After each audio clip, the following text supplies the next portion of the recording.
Assalamualaikum warahmatullahi wabarakatuh. Halo, selamat sore. Bertemu lagi dengan saya Yayan Nuryanti di video pembelajar edisi minggu kedua bulan April tahun 2023. Masih melanjutkan pembahasan di buku yang Finon ya, Finance for Non-Finance. Pada minggu ini saya akan mencoba mengulas mengenai pembahasan perencanaan modal kerja dan analisis pulang pokok.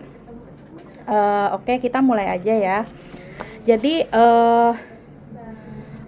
poin 1 itu yaitu prinsip keseimbangan, di mana pembahasannya itu mengenai perhitungan modal kerja bersih. Modal kerja bersih itu adalah selisih dari aktiva lancar dikurangi hutang lancar.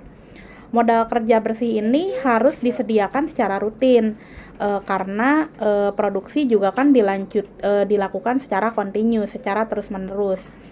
Adapun hal-hal yang berkaitan dengan modal kerja yaitu yang pertama prinsip keseimbangan.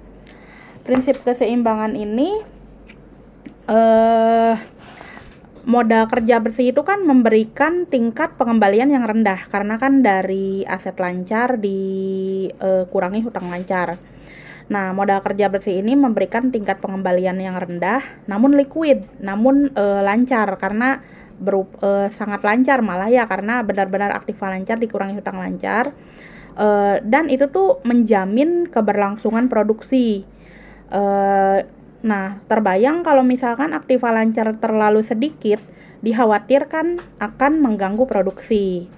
Tapi jika aktiva lancarnya banyak ya, tentu tingkat pengembaliannya itu rendah karena menjadi kas pasif ya, mengendap saja sebagai aktiva lancar. Seperti itu. Yang kedua yaitu strategi pendanaan fleksibel, yaitu pembiayaan jangka panjang secara total melebihi atau sama dengan keperluan aktiva. Kondisi ini perusahaan memiliki kas yang sedikit, memiliki kas yang surplus kas, ada lebihan kas, tapi pinjamannya jangka pendek.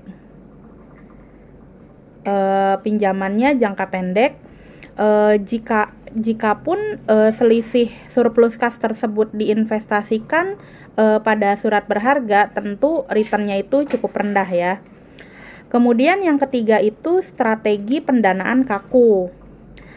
Pendanaan kaku ini kondisinya adalah pembiayaan total jangka panjangnya itu lebih rendah daripada keperluan aktiva total. Yang keempat, pembahasannya yaitu mengenai biaya dari modal kerja. Biaya dari modal kerja ini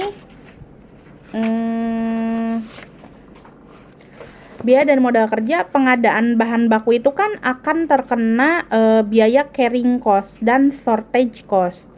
Carrying cost itu biaya yang muncul karena aktiva lancarnya bertambah, misalkan tempat penyimpanan inventory, dan opportunity cost-nya misalkan jika dana yang kita belikan ke bahan baku itu kita investasikan, itu kan akan mendapat bunga. Hanya karena kita belanjakan bahan baku, kita kehilangan kesempatan untuk mendapatkan bunga.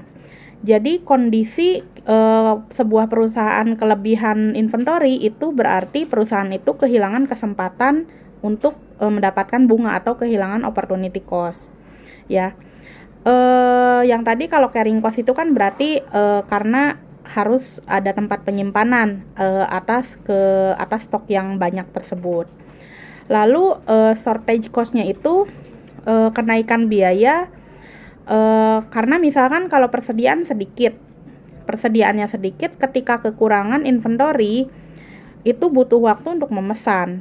Maka hal tersebut akan mengganggu jalannya perusahaan karena kemungkinan hilangnya penjualan atau kemungkinan hilangnya konsumen. Oke, kemudian pembahasan berikutnya yaitu mengenai siklus kas. siklus kas itu biasa disebut cash cycle ya, atau CCC. Yaitu berapa lama sih aliran kas diperlukan untuk satu siklus produksi. Idealnya kondisi umur piutang itu pendek, yaitu lebih cepat dibayar, dan umur hutang menjadi lebih panjang. Jadi cash in-nya cepat karena piutangnya cepat dibayar, tapi cash out-nya lambat karena hutangnya temponya jauh gitu. Lalu yang berikutnya pembahasannya mengenai pembiayaan piutang. Konsekuensinya itu apa? Kemungkinan tidak tertagih, atau kalaupun bisa ditagih, kemungkinan harus ada pengeluaran biaya jasa penagihan seperti debt collector dan berikutnya, atau promo diskon di awal penjualan. Lalu yang berikutnya adalah pembiayaan jangka pendek, yaitu contohnya peminjaman ke bank, meminjam kepada pihak lain dengan jaminan piutang kita, atau menerbitkan surat utang jangka pendek atau obligasi. Dan yang terakhir yaitu analisis laba volume biaya,